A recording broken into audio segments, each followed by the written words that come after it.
I'm Marlene Hurst, President of Hurst Review Services, and I want to thank everybody for being here today. And what we're going to do this week is this. I'm going to tell you everything you need to know to pass the first time so you can pay for the car you've already got picked out, okay? Okay, that's the plan.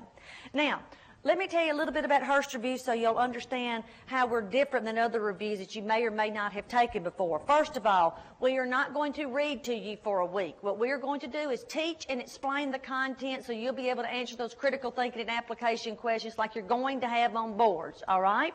So be happy that we're not repeating nursing school. Nobody wants to go through nursing school again, right? Right. Another thing that we do that's different is we are going to focus on the core content of NCLEX. Now, when I say the core content, what I mean is the information that you have to know without a doubt and without hesitation if you want to even have a chance of passing boards the first time. So that's the stuff we've got to focus on first. Now, how did I say you had to know that information? I said you had to know it without doubt and without hesitation. You've got to know that material that way. So we are going to focus on that. Now, after saying that, let me say this. Are we going to cover every possible thing that you could see on that test? No, there's no way. I mean, they've probably got 9,000 questions in that computer. So it doesn't matter how many books you have or how many CDs you've memorized questions from. They've got probably 9,000 more questions waiting for you when you get there. So what we're going to teach you to do this week is how to take what you do know, even if you only know this much, and apply it to things that you've never, ever even thought of before. Because on this test, can they make up names of drugs, names of diseases, and diagnostic tests that you've never heard of before? Yes, and that's going to upset you. People don't like that. Nursing students want a handout, don't they? You give me a handout, and I want the test to come off the handout, right? Or you know how you get during the test. People start getting mean during the test if something's on there that didn't come off the handout. Well, we're going to show you how to react to those situations. Now, you've also got to understand how the test works to be successful. So we're going to know our core content, then we're going to know how our test works, but also we're going to master the test questions, all right? Now, the good news about the test questions is this. We do not have to make 100 on this test. We gave up on that a long time ago, didn't we? Yes. That was on the bed-making test that we gave up on trying to make 100. But what we're going to do is we're going to show you how the test is graded. And the test is graded, to put it very simply, you got to get more right than wrong.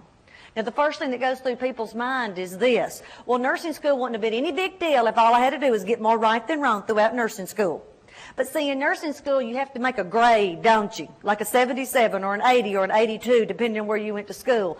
The good news is this. NCLEX is not graded that way. It's looking at how consistently right or consistently wrong you are. And later in the week, I'll show you exactly how the test is graded, because if you don't understand how the test operates, and you can make some bad mistakes that would actually make you be unsuccessful on the test, okay?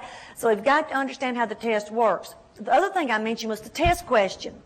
I like for students to master the core content first, then we move on to test taking. Because if you don't understand the core content, you're going to keep on missing the same questions over and over and over again.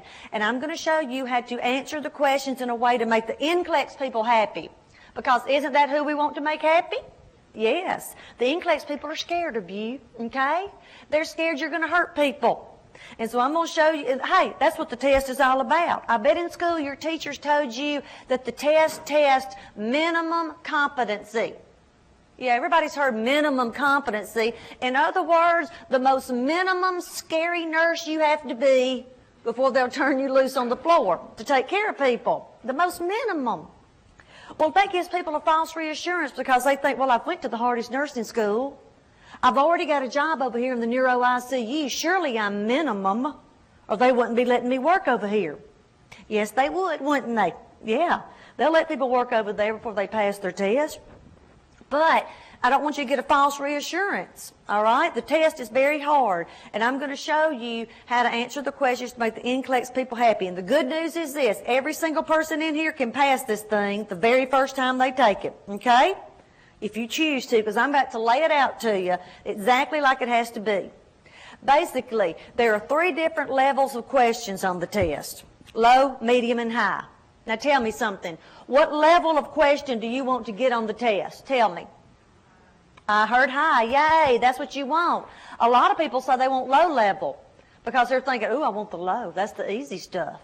No, low-level questions are the hardest questions to answer because they are memorized facts that you either heard somewhere along the way, or your teacher put it on the handout with a star by it, or maybe you read it in a shaded box in your book, right, that said NCLEX alert to the side. People love to read the shaded boxes. We just don't like to read all the pages, right? Right. Okay. Well, let me give you some examples of this because you need to understand the different levels of questions. And you're right, we want high level. We do not want low level. But let me give you some examples of low level so you'll see why you don't want them. Now, some of you, maybe all of you, will know the answer to this. Tell the person sitting next to you the name of the ulcer you get in your stomach when you're badly burned. Tell the person sitting next to you the name of the ulcer you get in your stomach when you're badly burned. Okay, just talk and make up something.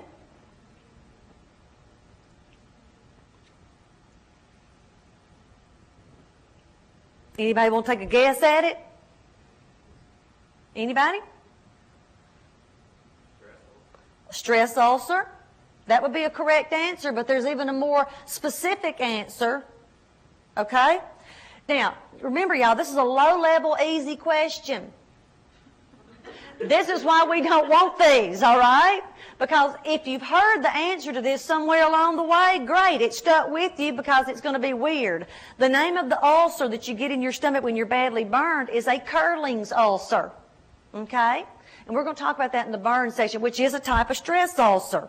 But if you're thinking on a higher level, when you're thinking about burns, you're supposed to be thinking about fluid mobilization out of the vascular space in the first 24 hours and the vascular volume coming down and your patient getting very shocky. You aren't sitting around the house thinking about the word Curling's ulcer. Now, are you? How do you take what you know about burns and magically come up with the word Curling's ulcer? You don't, do you? So if you heard of it before somewhere along the way, it was weird and it stuck with you, so you got that one right. But for those of us that had never heard of that, we're mainly guessing, aren't we? And when you're guessing, we usually miss, don't we? Okay, so we don't want to get those questions where we're guessing. We want to get a question where we're having to think for a period of time. Get it out of your brain that a question's going to pop up. You're going to read it. You're going to read all four answers, and bam, you're going to know the answer. There is no question like that on NCLEX. You are going to sit there and you're going to stare at the screen and stare at the screen and stare at the screen, and with every answer you pick, you're going to wonder did I pick the right answer. You know, the reason I say that is in nursing school, sometimes you can answer a question and bam, you just know B's the right answer, don't you? Yeah, it's not going to be that way on NCLEX. And feel okay about that because it's that way for everybody across the United States. Don't just feel like it's you. This is very important for passing boards, y'all. When you're sitting there, when you get something you've never heard of, or you're feeling like I really don't know if any of my answers are right, don't feel like it's just you. It's everybody that feels that way. Okay? Let me give you another example of a low-level question. Are you ready? Tell the person sitting next to you the name of the ulcer you get in your stomach when you have a lot of increased intracranial pressure. Mm-hmm. Tell your friend. Some of you want a new friend, don't you? Even though you just met this friend, we want to trade them in already. Does anybody, well, let me give you 4 options. How about this? We like it better when we have options, don't we? At least we can guess then. All right, is it a Curling's ulcer, a Cushing's ulcer, AD dominant ulcer, or an AD recessive ulcer? Discuss those 4 options with your friend. Cushing's, Curling's, AD dominant, AD recessive.